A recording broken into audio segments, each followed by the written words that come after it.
isang born again, grabe talaga. Oh, winawasak ang imahe. Galit at nanggagalaiti sa mga sagradong imahen ng simbahang Katoliko. Gawin mo, magbasa ka ng Bible. Diba? Basa ka ng Bible. Dahil yun yung ginagawang way ng Lord para kausapin niya tayo. Paano mo makakausap ang Diyos kung sa paraan na gano'n, hindi mo ginagawa? Niya dito, ang damdamin niya para sa simbahang Katoliko. Dahil Bible, yun ang salita ng Diyos. Ang sagradong imahen sa Mahal na Birhen Maria, ang kaugnay sa Santo Rosario.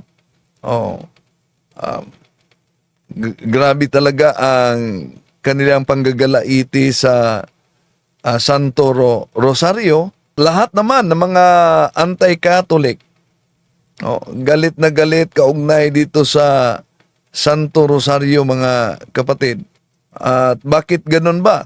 Makita ninyo ang panggagalaiti niya dito sa mga imahe ng simbahang Katoliko. Di ba, malinaw salita ng Diyos, di mo siya makakausap. Pero ang tanong dito, kadalasan sa mga born again, ito ang ginawa nila. Ang tanong natin para sa kanila, kung nanggagaliiti kayo sa mga imahe ng mga santo ng simbahang Katoliko, bakit wala pang born again na nagpahayag ng kanilang panggagalaiti sa imahe ni Felix Manalo, ang founder sa Iglesia ni Cristo? Si Felix Manalo may medalya, may estatwa. Founder ito ng Iglesia ni Cristo. Ito, inaalayan pa ng bulaklak ni Eduardo Manalo at sa mga ministro. At hindi lang si Manalo na may medalya, may larawan. Ang founder din ng Seventh-day Adventist, ito si Ellen Goldwhite at mga kasama, mayroon ding mga imahe. At hindi lang yan, taon-taon, ang mga Muslim natin ay nagsagawa ng kanilang pilgrimage. Humahalik sa Kaaba. Ito ang Kaaba, hinahalikan ng mga Muslim. At sa kasaysayan, inaamin naman sa kanilang introduction sa Quran na ang Kaaba, ito ang pinakamalaking Diyos-Diyosan ng mga paganong Arabo noon. At marami pang mga kasamang Diyos-Diyosan ito. Winasak ni Muhammad ang naturang larawan ng mga Diyos-Diyosan, maliban lang nitong hinahalikan nila. Pero ang tanong, ito si Baphomet, imahe o larawan ng Satanic Church. Nakakita ba kayo ng mga pastor, ministro, at mga kaanib ng born again gaya nito na nilapastangan ang Mahal na Birhen Maria? Basa ka ng Bible. Dahil yun yung ginagawang way ng Lord para kausapin niya tayo. Paano mo makakausap ang Diyos kung sa paraan na gano'n, hindi mo ginagawa? Dahil Bible, yun ang salita ng Diyos. Salita ng Diyos. Di ba, malinaw salita ng Diyos, hindi mo siya makakausap. Dahil nalaman ko ang kautusan ng Diyos, dahil sa salita ng Diyos. Nakilala ko ang Diyos dahil sa salita ng Diyos. Sabi sa John 1:1, ang pasimula ay naroon ang salita. At ang salita ay kasama ng Diyos. At ang salita... Grabe talaga ang panggagalaiti. Kadalasan, mga born again tulad nito. Bakit? Walang rebondo at walang kahit anong ginis na ito. Ito po'y basura. Mga rebondo timahin na ito. Hoy! Palaburangan nyo! Kahinyo! Nakita niyo mga kapatid, di ba? Grabe talaga ang ginagawa nito mga born again. O mga imahe ng ating Panginoong Jesucristo, nanggagalaiti sila. Ang imahe sa Mahal na Birhen Maria kahit nasa Santo Rosario, nanggagalaiti sila. Mali! Wala sa Biblia. Ito, huwag ang natin muna. Pasaktan yan! Yung lamang po, sa lahat. Okay, so nagpaalala ito sa isang pangyayari. May isang babae, mga 40 years old siguro siya, OFW, galing Japan, umuwi dito. At winasak, sinunog, grabe talaga, mga rosaryohan, mga larawan ni Senyor Santo. Gawin mo, magbasa ka ng Bible. Maria, Diba? larawan. Sinunog talaga nila, tulad ito. No? Grabe ang kanilang panggagalaiti.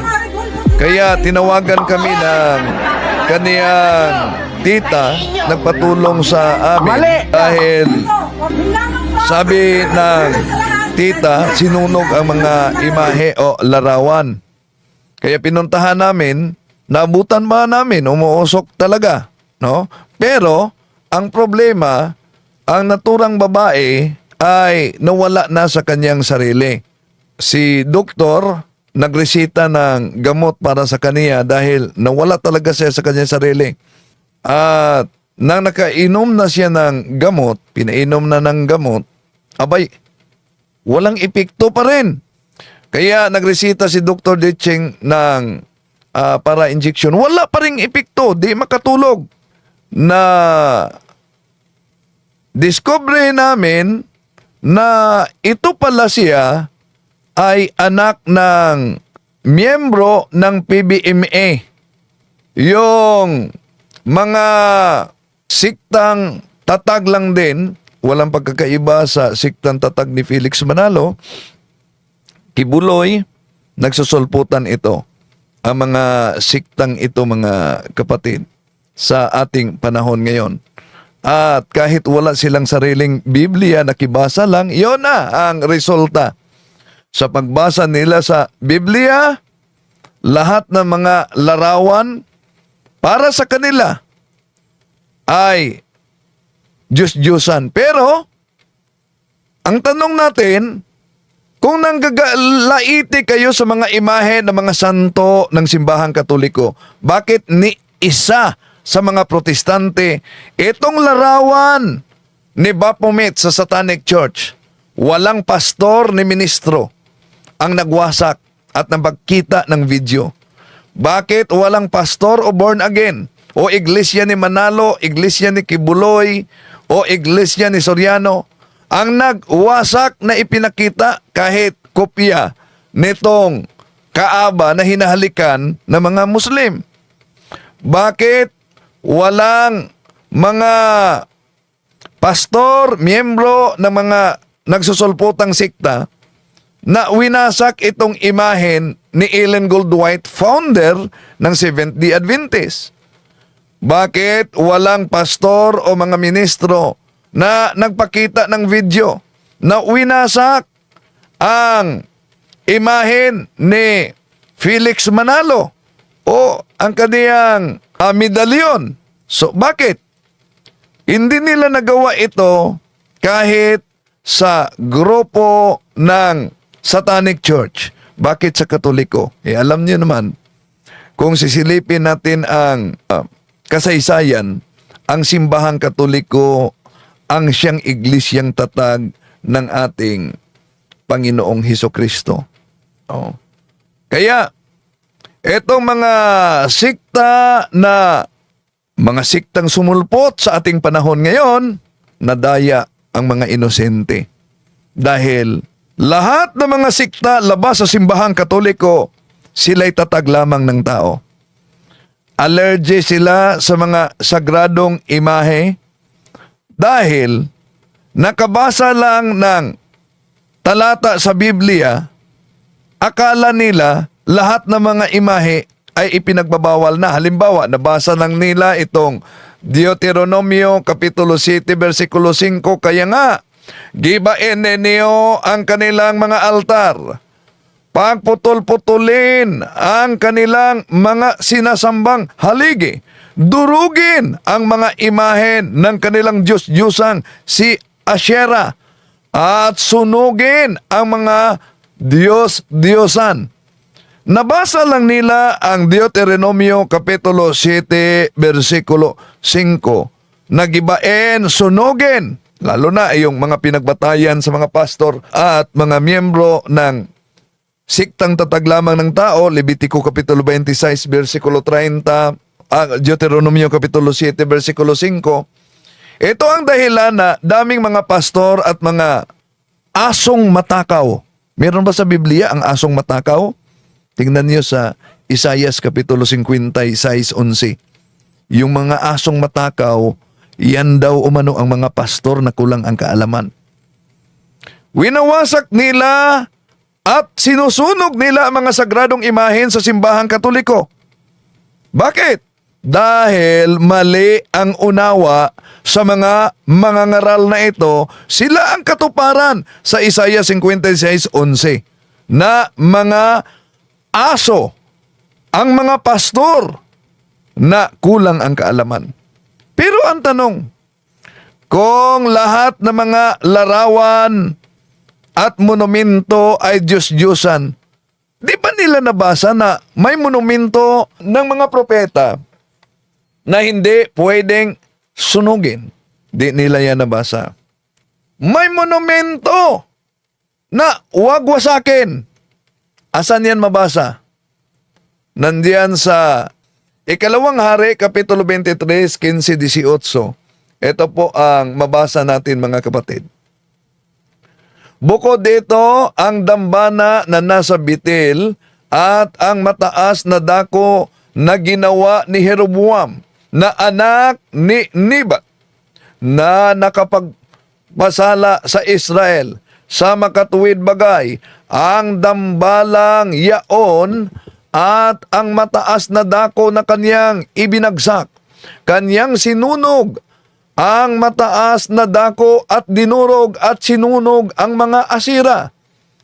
At pagpihit ni Josnias ay kanyang natanawan ang mga libingan na nanga sa bundok at siya'y nagsugo at kinuha ang mga buto sa mga libingan at sinunog sa dambana at dinumihan ayon sa salita ng Panginoon na itinadyag ng lalaki ng Diyos at siyang nagtanyag ng mga bagay na ito. Nang magkagayoy, kaniyang sinabi, anong monumento yaong nakikita? At isinaysay ng mga lalaki ng bayan sa kaniya, yaoy libingan ng lalaki ng Diyos. Sa ibang salin, libingan ng propeta ng Diyos na nanggaling sa Huda at itinanyag ang mga bagay na ito sa iyong ginawa laban sa dambana sa Bitil. At kanyang sinabi, bayaan ninyo, huwag galawin ng sinuman ang mga buto niya. At sa gayoy, binayaan nila ang mga buto niya na kasama ang mga buto ng propeta na nanggaling sa Samaria. So dito, winasak, sinunog ang mga imahen o rebulto ng mga Diyos-Diyosan. Pero sabi ni Propeta Josnias, kaninong monumento? Yung nakita niya ayon sa Ikalawang Hari, Kapitulo 23, 17, ang sagot nila, monumento yan ng mga propeta. Anong sabi niya? Huwag galawin ng sinuman ang mga buto. Sa gayoy, biniyaan nila. So hindi lahat ng mga larawan, mga kapatid, ay ipinagbabawal. Bakit? Sa mga nagsusulputang sikta sa ating panahon ngayon, ay galit sila sa mga larawan ng mga santo ng simbahang Katoliko tulad sa nakita ninyo sa babaeng ito. Bakit? Galit na galit ang mga anti-Katoliko. Isa sa mga dahilan, nabasa nila yung nasa Exodo Kapitulo 20, versikulo 3 hanggang 5. At dahil nabasa nila ito, iwan ko kung ito ba'y tulog-tulugan na lang sa katotohanan. Wala naman tayong totoo sa ginamit nila, lalo na sa Exodo Kapitulo 20, versikulo 3 hanggang 5, mga kapatid, na ang sabi, huwag kang magkaroon ng ibang mga Diyos sa harap ko. Huwag kang gagawa para sa iyo ng larawang inanyuan o ng kawangis man ng anumang anyong nasa itaas sa langit o ng nasa ibaba sa lupa o ng nasa tubig sa ilalim ng lupa. huwag mong yuyukuran sila o paglingkuran man sila sapagkat akong Panginoon mong Diyos ay Diyos na mapanimughoin, na aking dinadalaw ang katampalasan ng mga magulang sa mga anak hanggang sa ika-3 at ika-4 ng salin ng lahi ng mga napupuot sa akin. Ito ang paboritong-paborito sa mga anti-katoliko. Di ba? Tingnan niyo. Mabasa natin sa Exodo Kapitulo 20, versikulo 3 hanggang 5, na mariing ipinagbabawal ng Diyos ang mga larawan at ang pagsamba ng mga Diyos-Diyosan. Tanong, anong katibayan na tadtad sa maling unawa itong mga pastor at mga miyembro na natangay sa mga sikta na lumitaw sa ating makabagong panahon ngayon? Dahil, una mga kapatid, ang mga protestante at mga born again, iba pang mga anti-Catholic, Iglesia ni Manalo, Iglesia ni Kibuloy, Iglesia ni Soriano, ay ang kanilang palaging binabasa, Exodo Kapitulo 20, versikulo 3 hanggang 5. Pero alam niyo ba na kung ang ating gamitin itong Protestant na salin, the Living Bible, dito pa lang sa Exodo Kapitulo 20, versikulo 3 hanggang 5, butata na ang mga pastor at mga miyembro, mga kapatid. Bakit?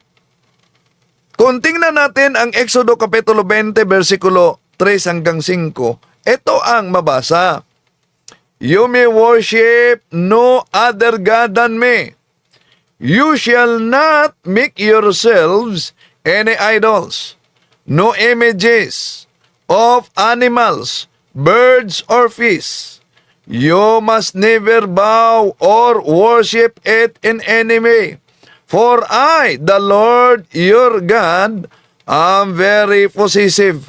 I will not share your affection with any other God. Napansin nyo mga kapatid, ang ipinagbabawal ng mga Diyos-Diyosan, images, no images of animals, birds, or fish. Hindi pala sa mga santo. Kung ang salin na ito, the Living Bible, ang gagamitin, dito pa lang butata na ang mga anti-katoliko na palaging gumagamit yan. Ang dami sa Biblia na mga larawan ng mga Diyos-Diyos na ipinagbabawal. Sa Biblia, ang mga Diyos-Diyosan na ipinagbabawal, alam niyo naman ang definition ng Diyos-Diyosan. Harper's Bible Dictionary, all idols are images but not all religious images are idols. Nasa Leviticus 18:21, may Diyos-Diyosan na ang pangalan si Moloch. Nasa Gawa Kapitulo 14, versikulo 12, may Diyos-Diyosan na ang pangalan ay Hermes. Kaya yung mga bag na Hermes, nakapangalan yan sa Diyos-Diyosan, Hermes. Sikat na sikat, di ba? Mahal, napakamahal. Siyos, nasa Gawa Kapitulo 14, 12-13, mga Diyos-Diyosan yan. Astarte, unang Samuel, Kapitulo 7, versikulo 3. Na may Diyos-Diyosan na si Bel at Nebo sa Isaias Kapitulo 46, versikulo 1. May Diyos-Diyosan na si Baal Sibub sa Ikalawang Hari Kapitulo 1, versikulo 2. May Diyos-Diyosan na si Asherah sa Ikalawang Hari Kapitulo 13, versikulo 6. At binanggit pa ang Diyos-Diyosan na si Bel at si Merodach yan sa Jeremias Kapitulo 20, versikulo 2. Yun ang mga Diyos-Diyosan na ipinagbabawal ng Diyos. Balikan natin ang Harper's Bible Dictionary, page 567. All idols are images but not all religious images are idols. Napakalinaw mga kapatid na sa protestanteng salin, all idols are images but not all religious images are idols. Ngayon, kaya nga mahirapan sa pagsagot itong mga anti-Catholic na nanindigan, halimbawa, bawal talaga ang mga larawan. Sige, bawal talaga. Lahat ba ng mga larawan ay saklaw sa Exodo Kapitulo 20, versikulo 3 hanggang 5? Kung Ipinagbabawal ng Diyos ang paggawa sa lahat na uri ng mga larawan, pati na sa mga santo.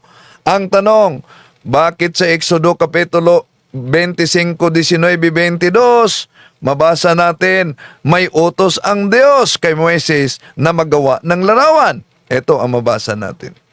At gawin mo ang isang kerubin sa isang dulo at ang isang kerubin sa kabilang dulo, kaputol ng luklukan ng awa. Gawin mo ang mga kerubin sa dalawang dulo niyaon at ibubuka ng mga kerubin ang kanilang pakpak na maipataas sa naliliman ang luklukan ng awa ng kanilang mga pakpak na ang kanilang mukha ay nagkaharap sa dakong luklukan ng awa.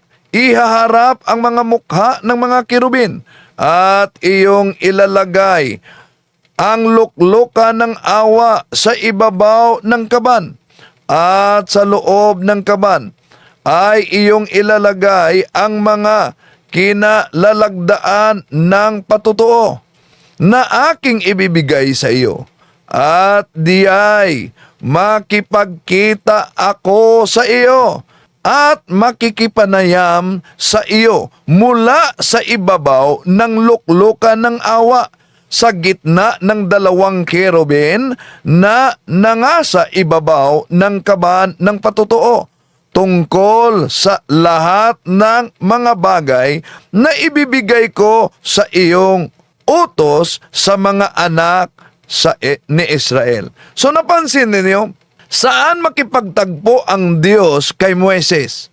Sa pamamagitan ng luklukan ng awa diyan sa dalawang kerubin na ginawa. At hindi lang yan, kung bawal ang paggawa ng mga larawan ng mga kerubin, mga kapatid. Dahil Diyos-Diyosan lahat. Itong mga protestante, lahat na lang na mga larawan, Diyos-Diyosan para sa kanila. Bakit ang templo ng Diyos sa Biblia may larawan ng mga banal na larawan? Di ba nila iyan alam na ang templo ng Diyos diyan sa Biblia meron talagang mga larawan? Asan yan? Eto mga kapatid, tingnan natin, silipin natin sa Ezekiel Kapitulo 41, 17-22. Ito po ang mabasa natin. Sa pagitan ng itaas ng pintuan, sa lalong loob ng bahay at sa labas, at sa buong pader, sa palibot, sa loob at sa itaas ay sinukat. At ang pader ay niyaring may mga kirubin at may mga puno ng palma. At isang puno ng palma ay sa pagitan ng kirubin at kirubin. At bawat kirubin ay may dalawang mukha na pat may mukha ng isang tao sa dako ng puno ng palma sa isang dako, at mukha ng batang leon sa dako ng puno ng palma na kabilang sa dako. Ganito ang pagkayari sa buong bahay sa palibot, mula sa lapag hanggang sa itaas ng pintuan ay may mga kerubin at mga puno ng palma na yari. Ganito ang pader ng templo. Tungkol sa templo, ang mga haligi ng pintuan ay parisukat, at tungkol sa harapan ng santuaryo, ang anyo niya ay gaya ng anyo ng templo. Ang dambana ay kahoy na 3 siko ang taas, at ang haba niya ay 2 siko, at ang mga sulok niya ay, at ang haba niya ay, at ang mga pader niya ay kahoy At sinabi niya sa akin, ito ang dulang nasa harap ng Panginoon. Dito mga kapatid, makita ninyo na mula pa sa lumang tipan, ang Diyos ay nag-utos na Moises na magawa ng larawan ng kerubin. Makita din natin sa Ezekiel Kapitulo 41, 17-22 na ang templo ng Diyos ay may mga larawan ng mga kerubin. Larawan ng mga palmera. At alam naman natin kung ano ang kahulugan sa palmera. Kaya, sa hula mga kapatid, ang templo ng Diyos, meron talagang mga banal na bagay. Kung tingnan natin ang karunungan size Gs, ito ang mabasa. Ito ay mga banal na bagay. At kung gagamitin ninyo sa paraang banal, kayo rin ay magiging banal. Kapag natutunan ninyo ang mga aral na ito, maipagtatanggol ninyo ang inyong sarili sa araw ng paghatol. So may mga banal na bagay na mabasa natin diyan. At alam nyo ba, kaya nga ang katanungan, bakit yung isang dating Katoliko naging born again, biglang nawala sa kanyang sarili? Na baliw talaga, no? At walang epekto ang gamot sa kanya. Bakit ganon? Ano bang nangyari? Alam niyo mga kapatid, na may kabayaran ang anuman ang ginawa nila, lalo na sa mga sagradong imahe. May kabayaran yan. Asan ba mabasa na may mga kabayaran ang paglapastangan, lalo na sa mga sagradong imahe na sa Panginoon mismo? Ito po ang mabasa natin sa Leviticus Kapitulo 5, versikulo 15. Kung ang sino man ay makasuway at magkasala nang di sinadya sa mga banal na bagay ng Panginoon, ay magdadala nga siya sa Panginoon ng handog dahil sa pagpakasala na isang tupang lalaking walang kapintasan na kinuha sa kawan ayon sa inyong pagkahalaga sa siklong pilak, ayon sa siklo ng santuaryo na pinakahandog dahil sa pagpakasala. So, sa di sinadya may kabayaran. Ano pa kaya etong sinadya mismo? Tulad nito. Gawin mo, magbasa ka ng Bible. Diba? Sinadya Basa talaga ka ng niya. Bible. Dahil yun yung ginagawang way ng Lord para kausapin niya tayo. Paano mo makakausap ang Diyos kung sa paraan na gano'n, hindi mo ginagawa? Dahil Bible, yun yung salita ng Diyos. Salita ng Diyos. Diba? Malinaw salita ng Diyos, hindi mo siya makakausap. Dahil nalaman ko ang kautusan ng Diyos dahil sa salita ng Diyos. Nakilala ko ang Diyos dahil sa salita ng Diyos. Sabi sa John 1:1, ang pasimula ay naroon ang salita. At ang salita ay kasama ng Diyos. At ang salita Banal na rosaryo. Ganon ang mga anti-Catholic. Bakit? Naalala niyo ba ang sabi ni Propeta Isaias sa Isaias Kapitulo 5, versikulo 20? Ano ang sabi ni Propeta Isaias? Sa aba nila na nagsisitawag na ang mabuti ay masama at ang masama ay mabuti, na inaaring dilim ang liwanag at ang liwanag ang dilim, na inaaring mapait ang matamis at matamis ang mapait. O, ganun ang ibang sikta. Bakit? Una, lahat ng mga larawan para sa kanila, Diyos-Diyosan na. Di lang yan. Ang banal na rosaryo, nanggagalaiti talaga sila. Bakit? nanggagalaiti kayo sa banal na rosaryo? Ano ba ang sinasambit natin sa rosaryo? Pray for us sinners now and the hour of our death. Ngayon, bawal ba ang sambit na yan, pray for us sinners now and the hour of our death? Para sa kanila, bawal. Kaya kung bawal para sa kanila, sino ang katuparan sa Isayas? Hindi lang yan. Meron pa tayong sinambit sa banal na rosaryo, mga kapatid. O my Jesus, forgive us our sins, save us from the fire of hell, and bring all souls into heaven, especially those who needs most your divine mercy. O, anong gusto nila? O my Jesus, do not forgive us our sins? Yun mo ba? Ang sinambit natin, O my Jesus, forgive us our sins. Save us from the fire of hell. Kaya nga, nasa kanila ang katuparan sa Isayas, Kapitulo 5, versikulo 20. Sa aba nila na nagsitawag na ang mabuti ay masama. Oh, ganon sila. Hail Mary, full of grace, the Lord is with you. Masama ba yan? Pahayag na yan ng anghel. Lucas Kapitulo 1, versikulo 23. Oh. Kaya, balikan natin ang Isaiah 5:20. Sa aba nila na nagsitawag na ang mabuti ay masama at ang masama ay mabuti. Ganon ang mga sekta na nasa tatag lamang ng tao. Dahil bakit? Biktima rin din sila sa maling akala. Eh di, sabihin nila, bakit yung mga Katoliko lumuluhod kayo sa rebolto? Una, hindi porket nanalangin habang nakaluhod, yung kaharap ay Diyos-Diyosa na. Mali po.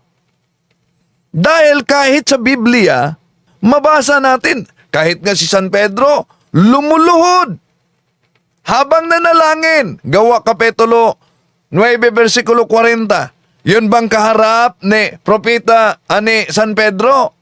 Habang nakaluhod siya nanalangin, tingnan niyo, kahit protestante ang salita ng Diyos. Yun bang kaharap niya ay Diyos-Diyosa na?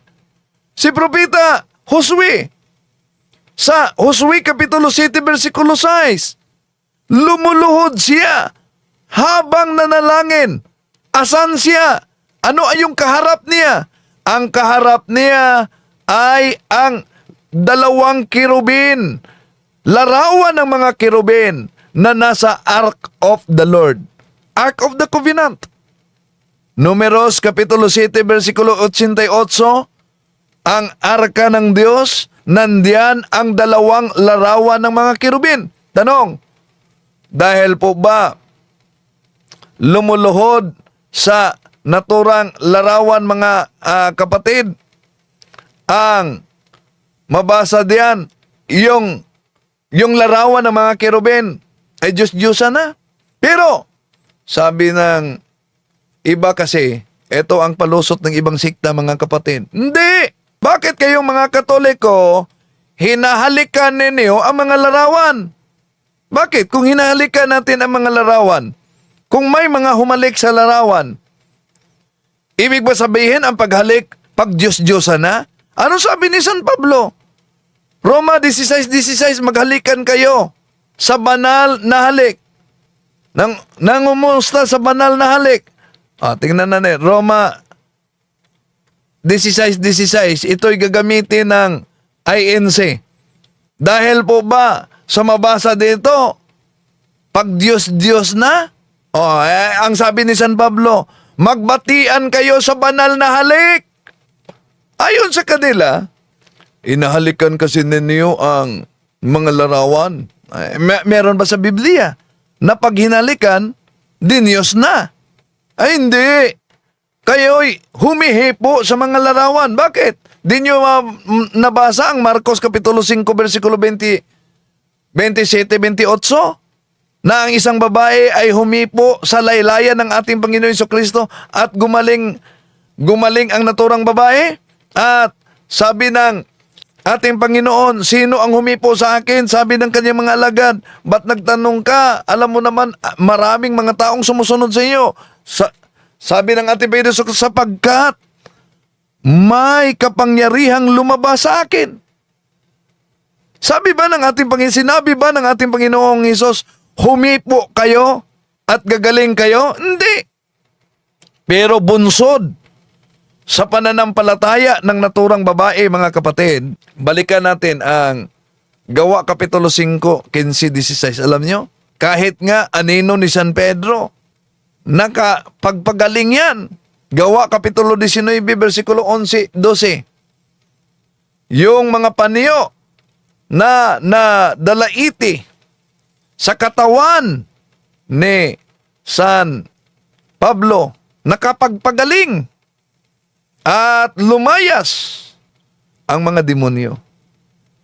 Kaya mali ang akala nila na ang larawan ng Mahal na Birhen Maria, limbawa, Gawin mo, magbasa ka ng Bible. larawan ng Mahal na Diba? Birhen Maria. Basa ka ng Bible. Dahil yun yung ginagawang way ng Lord para kausapin niya tayo. Paano mo makakausap ang Diyos kung sa paraan na gano'n, hindi mo ginagawa? Talaga ang pagkagalang. Dahil Bible, yun ang salita ng Diyos. Salita ng Diyos. Di ba? Malinaw salita ng Diyos, di mo siya makakausap. Dahil nalaman ko ang kautusan ng Diyos. Dahil sa salita ng Diyos. Nakilala ko ang Diyos dahil sa salita ng Diyos. Sabi sa John 1:1, ang pasimula ay naroon ang salita. At ang salita, Ano ba yung modern iconoclasm? Images destroyers. At nagtitipon ang mga obispo sa taong 787 Anno Domini, Second Council of Nicaea. Then, it was decreed by the council that sacred images may be honored without idolatry. At ang iglesia ng Diyos, ang iglesia at tunay na iglesia, ayon sa unang Korinto, 1 Corinthians chapter 14 verse 33, ito'y tinatawag na iglesia ng mga santo. Kaya di na tayo magtaka kung bakit galit sila sa mga larawan ng mga santo. Bakit galit sila sa mga larawan ng mga santo? Dahil wala silang kasama na naging santo. Panalangin natin, pagdasal natin sila. Tulad sa pahayag ng ating Panginoong Hesus, San Juan 17:17, Sanctifica ius in veritate, sermo tuos veritas est. Maraming salamat po. Hanggang sa muli.